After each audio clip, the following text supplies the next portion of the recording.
Hi అందరికీ welcome to my channel Karthik Chintapalli. ఈరోజు మనం సోమనాథ్పురలో ఉన్న సోమనాథ్పుర కేశవ ఆలయాన్ని అయితే దర్శించబోతున్నాం. ఈ అద్భుతమైన ఆలయం ఎక్కడ ఉంది, ఎలా చేరుకోవాలి, వీడియో లాస్ట్లో అయితే చెప్తా. ఎక్కడ స్కిప్ చేయకుండా అయితే చూసేసేయండి. టెంపుల్లోనికి ఎంట్రన్స్ అవ్వగానే ఇలా పచ్చదనంతో మనకైతే వెల్కమ్ చెప్తుంది. ఆలయం చాలా పీస్ఫుల్గా ఉంటుంది. టికెట్స్ ఇక్కడ ఎంట్రన్స్లోనే తీసుకోవాలి. అదిగోండి అక్కడ ఎక్కువ జనాలు ఉన్నారు చూడండి. అక్కడ మనం ఆన్లైన్ అయితే టికెట్ బుక్ చేసుకోవాలి. అక్కడ సిబ్బంది ఉంటారు, వాళ్ళు మనకి హెల్ప్ చేస్తారు ఎలా బుక్ చేయాలి ఏంటి అంతా కూడా. టికెట్ అయితే 20 రూపీస్ కాస్టే ఉంటుంది. టికెట్ తీసుకొని మనమైతే టెంపుల్ లోపలికి అయితే వెళ్ళిపోయాము. ఈ టెంపుల్ చాలా పురాతనమైనది. ఈ ఆలయాన్ని ఇంటర్లాకింగ్ టెక్నాలజీతో నిర్మించారు. అంటే ఏంటంటే ఒక శిల్పాన్ని చెక్కి దాని మీద ఇంకొక శిల్పాన్ని చెక్కి ఇంటర్లాకింగ్ చేశారనమాట. ఆలయాల నిర్మాణం గురించి ఐడియా ఉన్న వాళ్ళందరికీ ఇది చూడంగానే హోయసాలలు అయితే గుర్తొస్తున్నారు కదా. Yes, correct. ఇదైతే హోయసాలల కాలంలో నిర్మించారు ఈ టెంపుల్. ఇంకా మనం లోపలికి వెళ్ళి చూద్దాం. ఈ యొక్క టెంపుల్ అద్భుతాలు అన్నీ కూడా లోపలే ఉంటాయి. చాలా బాగుంటుంది. లోపల సీలింగ్స్ చూసినట్లయితే ఆ కాలంలోనే ఇంత బాగా ఎలా చేశారు అనే షాక్ అయితే మనకు కలుగుతుంది. ఇలా 16 సీలింగ్స్ అయితే ఉంటాయి. ఇంకా మీరు పిల్లర్స్ చూసుకున్నట్లయితే పిల్లర్స్ కూడా చాలా బాగుంటాయి. 18 పిల్లర్స్ అయితే ఇక్కడ ఉంటాయి. ఈ ఆలయం త్రికోట ఆలయం. అంటే విష్ణుమూర్తివి 3 ఆలయాలు లోపల ఉంటాయి.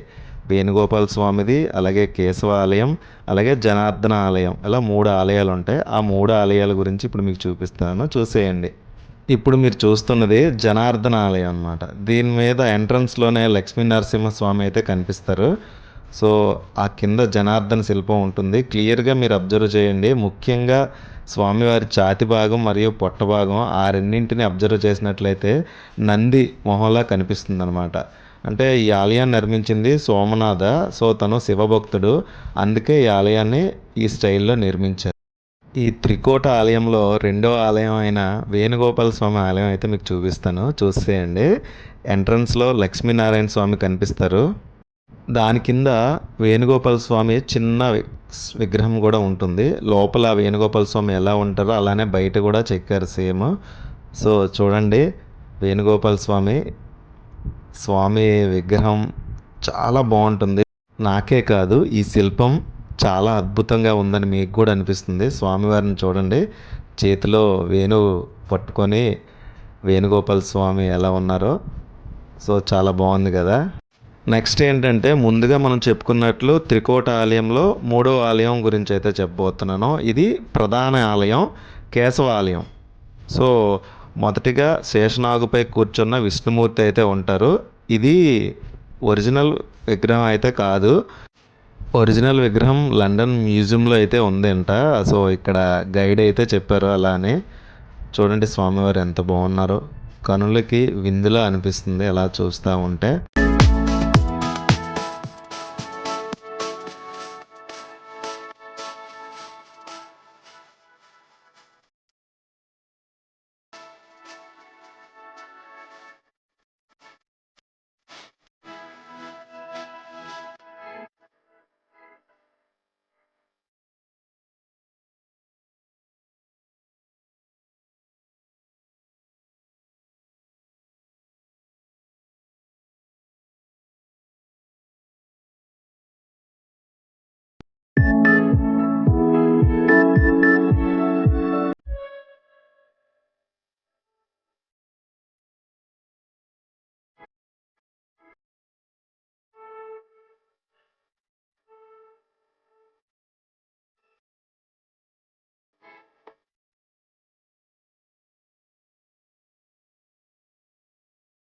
హోయసాలు నిర్మించిన ఆలయాల్లో తప్పకుండా సందర్శించాల్సినవి 3 ఆలయాలు. అందులో ఈ సోమనాథ్పుర కేశవ ఆలయం కూడా ఒకటి. అలాగే ఇది కాకుండా బేలూరులో చెన్నకేశవ ఆలయం, అలబీడు హోయసలేశ్వర ఆలయం, ఇవి కూడా మనం సందర్శించవచ్చు. చాలా బాగుంటాయి అవి కూడా. ఈ ఆలయాన్ని 750 సంవత్సరాల క్రితం సోమనాథ నిర్మించారు. ఈ సోమనాథ ఎవరంటే హోయసాలుల రాజైనటువంటి నరసింహ బల్లాల సైనికాధికారే ఈ సోమనాథ. చాలా బాగా అయితే నిర్మించారు కదా, నాకైతే చాలా బాగా నచ్చింది. ఇంకా మనం చూసినట్లయితే ఈ పిల్లర్ని మీరు నా వెనకాల ఉన్నాయి కదా, ఆ పిల్లర్ని అబ్జర్వ్ చేయండి. పిల్లర్స్ని చూస్తే ఆ కాలంలోనే ఇంత టెక్నాలజీగా ఏదో మిషన్ నుంచి తీసి పెట్టినట్టు ఎలా చేశారా అని నేనైతే షాక్ అయ్యాను. నాకైతే దిమ్మ తిరిగి మైండ్ బ్లాక్ అయిపోయింది. 1268 సంవత్సరంలోనే ఈ ఆలయాన్ని నిర్మించారంట. సో, ఈ పైన సీలింగ్స్ కూడా చూసినట్లయితే కూడా చాలా బావుంటాయి. 16 సీలింగ్స్ ఉంటాయి. అలాగే 18 పిల్లర్స్ అయితే ఈ ఆలయంలో ఉంటాయి. ప్రతి ఒక్కరు కూడా ఇక్కడ ఫోటోషూట్ తీసుకొనే బయటికి వెళ్తారు. మేము కూడా బయటకు వచ్చేసాం. ఇక్కడ గైడ్ చెప్పిన విశేషం ఏంటంటే ఈ ఆలయాన్ని మొత్తం కూడా సోప్ స్టోన్‌తో నిర్మించారంట. ఈ రాయి ఏంటంటే భూమిలో ఉన్నప్పుడు స్మూత్‌గా ఉంటుంది. బయటికి వచ్చాక చాలా గట్టిగా అవుతుంది. ఆ లోపల ఉండేటప్పుడే అలా చెక్కడం వల్ల స్మూత్‌గా ఉండేటప్పుడు చెక్కడం వల్ల ఇంత బాగా వచ్చిందని ఇక్కడ ఉండే గైడ్ అయితే చెప్పారు. ఇక్కడ చాలా మూవీ షూటింగ్స్ కూడా జరిగాయి.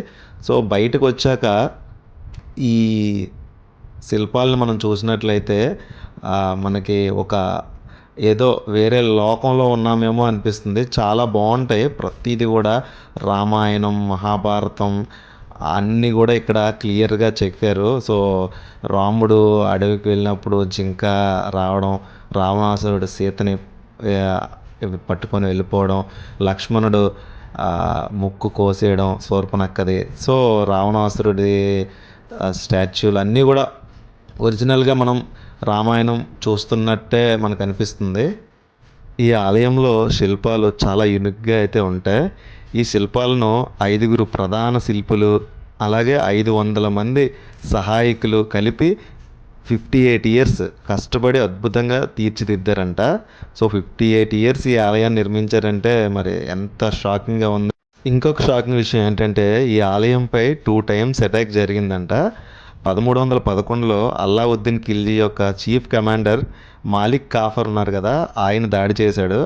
1326లో మహమ్మద్ బిన్ తుగ్లక్ కూడా దాడి చేశాడు. అందువలన ఆలయం బయట ఉన్న శిల్పాలు, ఆలయంలో విగ్రహాలు చాలా వరకు డ్యామేజ్ అయ్యాయంట.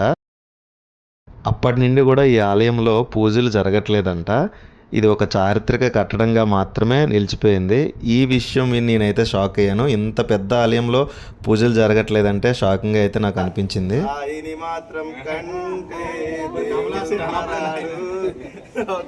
ఇంతకీ ఈ సోమనాథ్‌పుర కేశవాలయానికి ఎలా చేరుకోవాలంటే మైసూర్ నుండి ఈ ఆలయం 33 కిలోమీటర్లు మాత్రమే డిస్టెన్స్ ఉంటుంది. సో, డైరెక్ట్‌గా బస్సెస్ అయితే ఉండవు. బన్నూరు వరకు బస్సెస్ ఉంటాయి.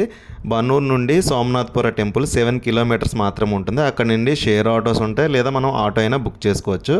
సో, మైసూర్లో మీరు రెంట్‌కి తీసుకున్నా సరే బైక్స్ ఉంటాయి. బైక్స్ తీసుకొని అయితే ఇక్కడికి వచ్చేయవచ్చు. తక్కువ కాస్ట్‌లో అయిపోతుంది. ఈ వీడియో కనుక మీకు నచ్చినట్లయితే లైక్ చేయండి, కామెంట్ చేయండి, షేర్ చేయండి. ఇలాంటి మరెన్నో వీడియోస్ కోసం మన ఛానల్‌ని సబ్స్క్రైబ్ చేసుకోండి. Thank you so much.